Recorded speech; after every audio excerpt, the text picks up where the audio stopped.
Mencius's benevolent governance. This story comes from Mencius, a book by the ancient Chinese philosopher Mencius.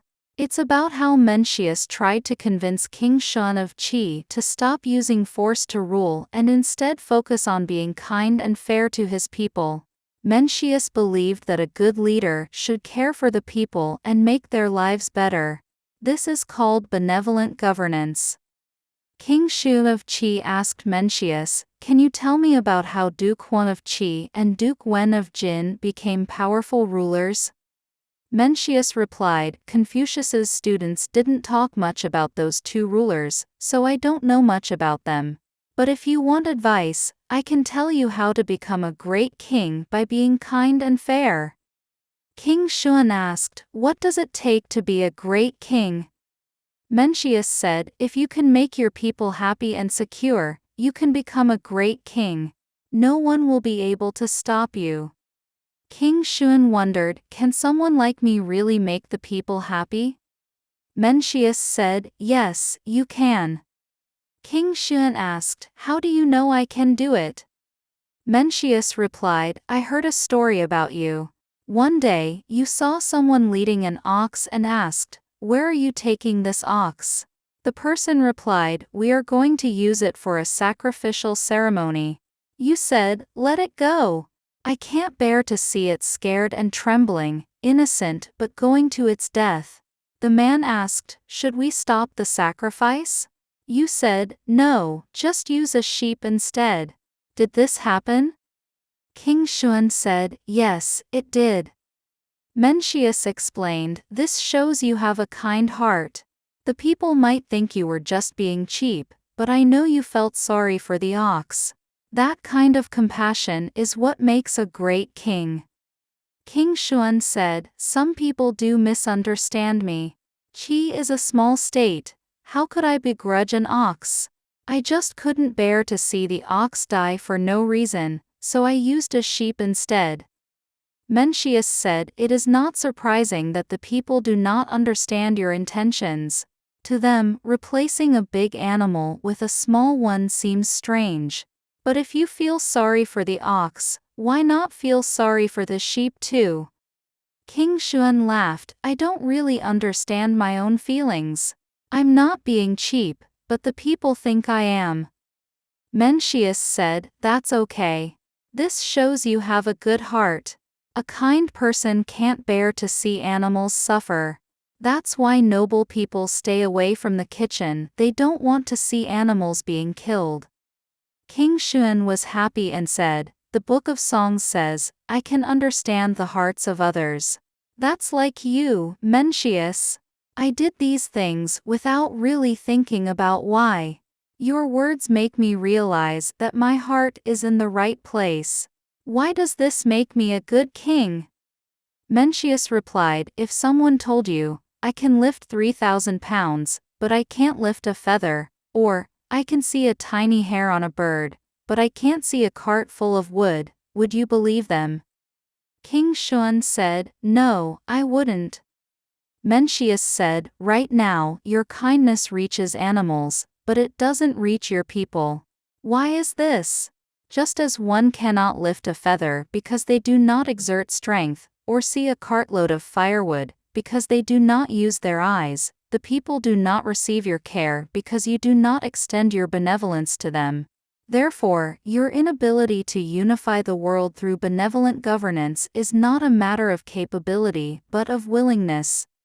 King Shun asked, "What is the difference between unwillingness and inability?" Mencius explained, "If someone says, 'I can't carry Mount Tai and jump over the ocean,' that's true, it's impossible. But if someone says, 'I can't massage an old person's back,' that's not true. They just don't want to do it. Respect your own elders and extend that respect to others' elders. Love your own children and extend that love to others' children. If you act in this way, ruling the world would be easy."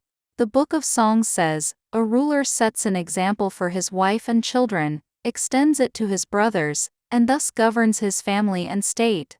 Therefore, extending your benevolence can bring peace to the world, while failing to do so will leave even your own family unsettled.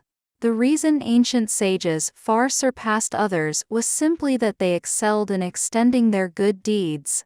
Now, your kindness reaches even to animals, yet the people do not benefit. Why is this? Weighing reveals what is heavy or light. Measuring reveals what is long or short. The same applies to the human heart. Your Majesty, please reflect on this. Do you truly wish to wage wars, endanger your ministers, and provoke the hatred of other states to find satisfaction? King Xuan said, "No, how could I find satisfaction in such things? I merely wish to achieve my greatest desire through these means." Mencius asked, "What is your greatest desire? May I hear it?"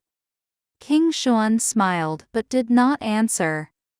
Mencius continued, "Is it because you lack delicious food, fine clothing, beautiful colors, pleasing music, or enough favored ministers?" King Xuan said, "No, it is not for these things." Mencius said, "Then your greatest desire is clear. You wish to expand your territory, make Qin and Chu pay homage, rule the central plains, and pacify the surrounding barbarian tribes. But to pursue such a goal through these means is like climbing a tree to catch fish." King Xuan asked, "Is it really as serious as you say?" Mencius replied, "It is likely even more serious. Climbing a tree to catch fish may not yield fish, but it will not bring disaster. However, pursuing your goal through these means and exerting all your efforts will inevitably lead to calamity." King Xuan asked, "What is the reason for this? Can you explain it to me?" Mencius said, "If Zhou and Chu went to war, who do you think would win?" King Xuan answered, "Chu would win." Mencius said, "A small state cannot oppose a large one, a weak state cannot oppose a strong one. There are 9 states in the world, each spanning 1,000 miles. Qi's territory is only one part of this. To subdue 8 parts with one is no different from Zhou fighting Chu.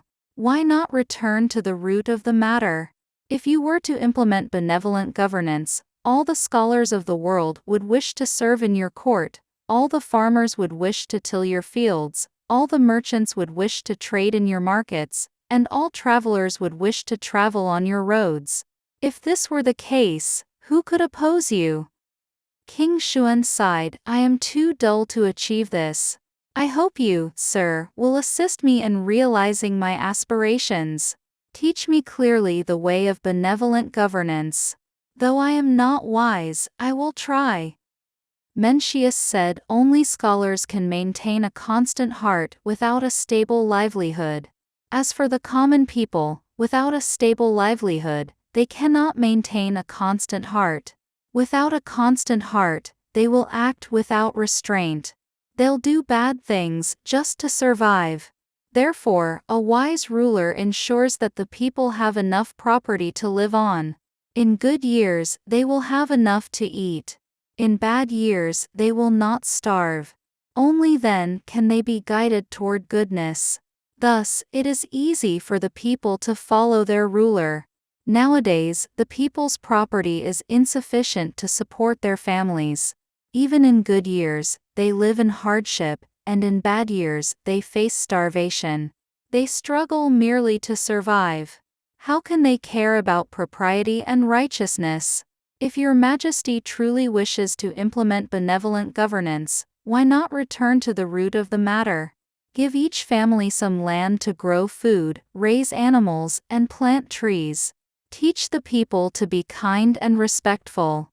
If the old people have warm clothes and enough food, and the young people are happy and healthy, your kingdom will be strong. If you do this, it will be impossible not to unify the world." Mencius taught King Xuan that being a good leader means taking care of the people. If the people are happy and have enough to live on, the kingdom will be strong and peaceful. This is the idea of benevolent governance, ruling with kindness and fairness. It's not about being powerful or conquering others. It's about making life better for everyone. This lesson is still important today for leaders everywhere.